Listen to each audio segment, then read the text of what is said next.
This is too much DLC. This is too much DLC.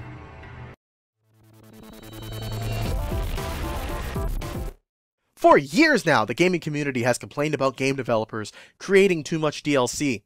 We see DLC left, right, and center, cosmetic DLC, content DLC, hell, DLC that changes the ending of a game. But regardless of what kind of DLC, after buying a $60+ game, we don't really feel like paying $20+ for more content. It's the same as paying for a DVD and then having to buy the bonus features from an online store. What's the point? One company whose DLC has gotten a little out of hand is Overkill, a company by Starbreeze. For the uninformed, Overkill are the developers of Payday the Heist and Payday 2. They've been a very community-focused company since the beginning, showing a lot of love for their players and trying to give them what they want whenever it's possible. Payday the Heist and its sequel, Payday 2, are bank heist robbing games where you complete various objectives to pull off big heists. Put the money in the bag! Put it in! You primarily play as one of 4 characters: Houston, Dallas, Chains, or Wolf. At the end of your heists, you get some cash to spend on upgrades and customizations, and some XP that you can use to unlock more perks for your specific role. When Payday 2 released, it had a fairly minimal amount of content, and as a way to mitigate this, Overkill released some DLC. It started with some fairly well done, free DLC, which was great. The Diamond Store heist used a lot of the same assets as the Jewelry Store heist, and the Charlie Santa heist was just a CSGO map, but the heists were considered a nice breath of fresh air from the community.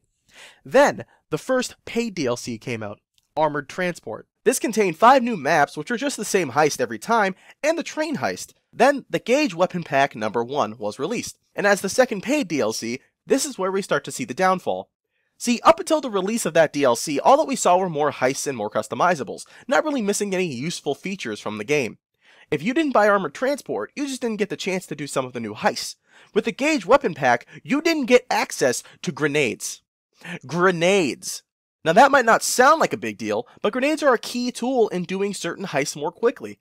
But you can still play the game without grenades, so let's give Overkill the benefit of the doubt. Maybe this is just a fun if you want it sort of thing. Then the next major DLC was the Gauge Weapon Pack number 2. That came with some LMGs and the first introduction of melee weapons. Up until that point you could only smack things with your gun's butt, so knives were cool but useless. The major thing was that some fairly strong LMGs were introduced that made dealing with the eventually stronger enemies from the free Death Wish update a lot easier. Of course, without buying that DLC, you couldn't use the guns. Yeah, after this we received another 2 free heist DLCs and a gun mod DLC. Now this is the point where I start to really have a problem. See, before the last free DLC, the Shadow Raid heist, the Gauge Sniper Pack came out. Now, ignoring the fact that there's next to no reason why the Payday gang would need a sniper rifle considering how they pull off their heists, that's another entire tier of weapons we can't access without paying. Not being able to use the sniper rifle, that makes killing some of the stronger enemies extremely simple, is a pretty bad handicap and something that really shouldn't be behind a paywall. Then we got the John Wick update as a bit of free promotional DLC for the related John Wick movie, which was a total shocker since it was part of Overkill's Crime Fest event where they were announcing very cool stuff, not sponsored content. John Wick doesn't even make sense in the world of Payday from a narrative standpoint since he never robbed banks or pulled off any of these heists, but whatever. Another character came later in the form of the Clover Character Pack, which was the first female heister, which also doesn't matter since you're wearing a mask and can never see your character, so who cares if you're playing as a woman? Could be a fucking walking dog and it would have the same effect. And the John Wick character was when the free updates ended. We haven't seen a free update since then. Not a single bit of free DLC outside of minor pointless things like some masks and a melee weapon. The Shadow Heist was the last one, and that was a fun heist at least, but the next 9 DLCs were all paid. Big Bang, pretty self-explanatory. Gauge Shotgun Pack, some shotgun stuff. Gauge Assault Pack, guns, and a fucking grenade launcher. Payday 2 Hotline Miami, some Hotline Miami-based heist and items, and the Gauge Historical Pack, a bunch of pointless historical weapons. Pretty boring stuff, mostly. Then the Diamond Heist came out, another new heist to do, but a lot of people didn't like it since the money you got at the end of the heist wasn't nearly enough to justify buying the update. Finally, the Bomb Heists, which were developed by a separate company that essentially used pre-existing assets to shit out more heists for the player to do. That's all the DLC that— oh wait, what was this? They just put out another character DLC. Ooh, and more gun mods? Hooray! Shit DLC! Woo! So let's do a quick little bit of math. We've got the base game, Armored Transport, Gauge Weapon Pack 1, Gauge Weapon Pack 2, Gauge Mod Courier, Gauge Sniper Pack, the Big Bank Heist, Gauge Shotgun Pack, Gauge Assault Pack, Hotline Miami, Gauge Historical Pack, Clover Character Pack, Diamond Heist, the Bomb Heist, Dragon Character Pack, and the Butcher's AK Car Mod Pack. Oh man. The total of all paid DLC, excluding the pointless soundtracks, along with the base game, comes to a grand total of, drumroll please, Ta-da!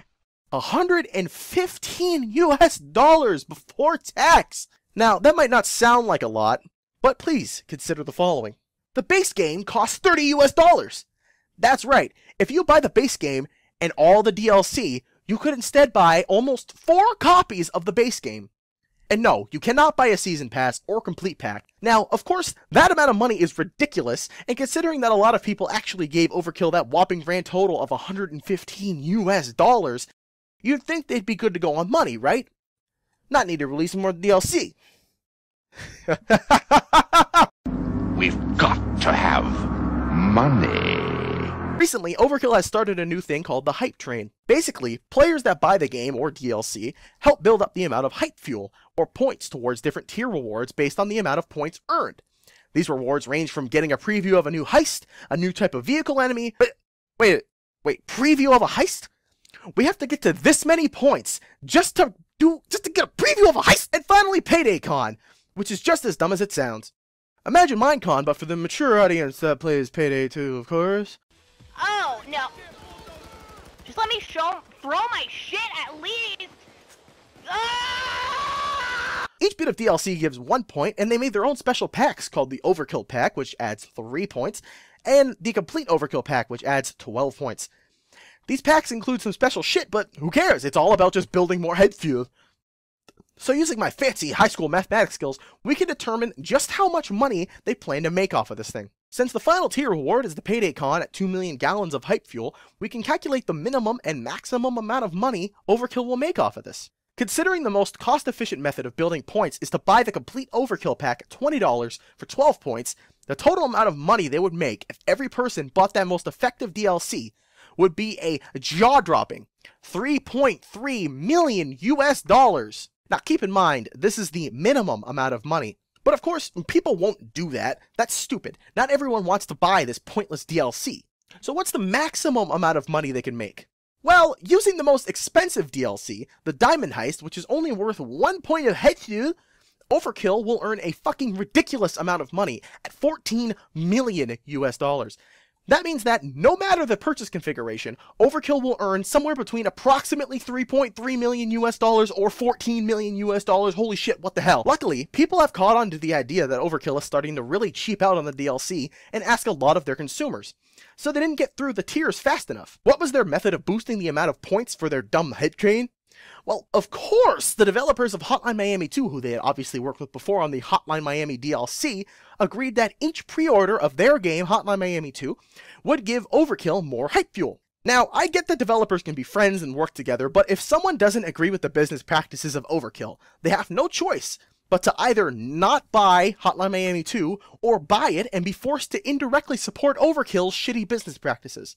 But at least people pre-ordering Hotline Miami 2 doesn't benefit Overkill financially, as far as we're aware. Ultimately, what this all boils down to is the fact that Overkill has done something that any other company would get shit for. If EA released a game of cops and robbers, perhaps, and decided, hey guys, you can't use sniper rifles unless you pay us $5, people would lose their shit.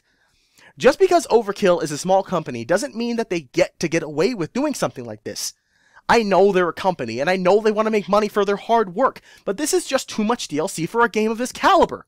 The usual argument of, don't like it, don't buy it, doesn't even apply here. Literally, tiers of guns and more than twice the number of heists are hidden behind a paywall. If you want to enjoy the full experience of Payday 2, you have to fork out the $115 US to buy all the DLC and the base game. Do I have a solution for this? No, because they've already done it. It's hard to take back something like this, but I do have a suggestion. If you're a community-based company looking to grow your community's trust, perhaps making them pay $5 to get some new stuff for the game they already play wouldn't be the best idea. I know you want compensation for your hard work, I get that, but we don't want to feel like we're getting bent over every time you guys add some new breath of fresh air to the game.